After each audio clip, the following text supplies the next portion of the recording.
Hello, welcome to my first time-lapse video. I do apologize for being an amateur at editing.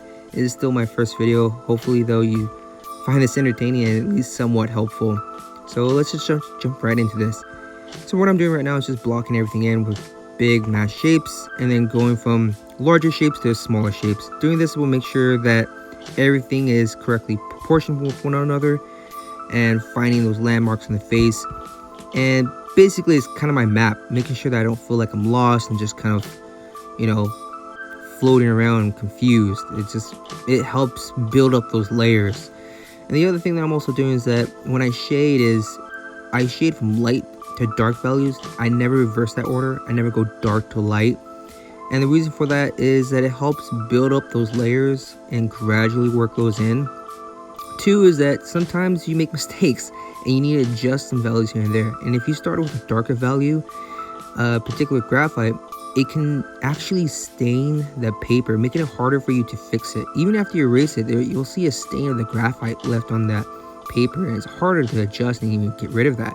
So I always recommend going light to dark value. The other thing you'll notice is that I'm not just shading randomly. I typically shade along the contours of the face or the object, bringing that two-dimensional surface to a three-dimensional image, giving that illusion of depth. It's the same technique that oil painters will use when they're using their paintbrush to kind of use those marks to give the illusion of depth. It's the same thing.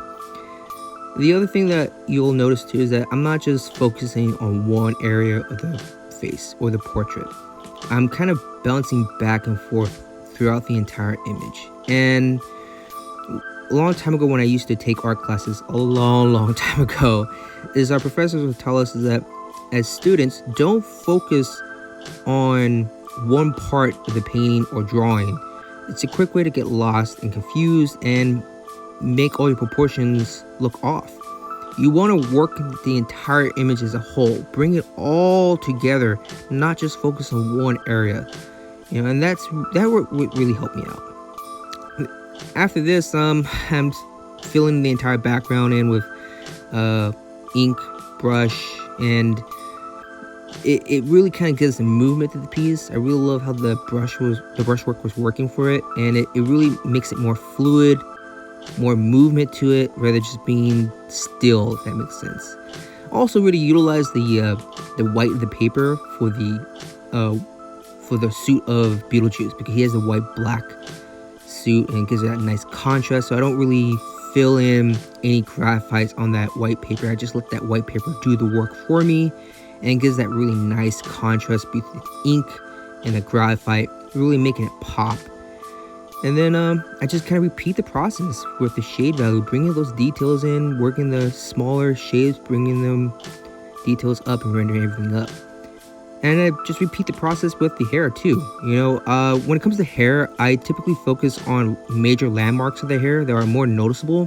I don't try to render everything perfectly exact on the photo it's showing me. I always go for the main landmarks that are more noticeable, and the rest are just up to my imagination, and I fill those out.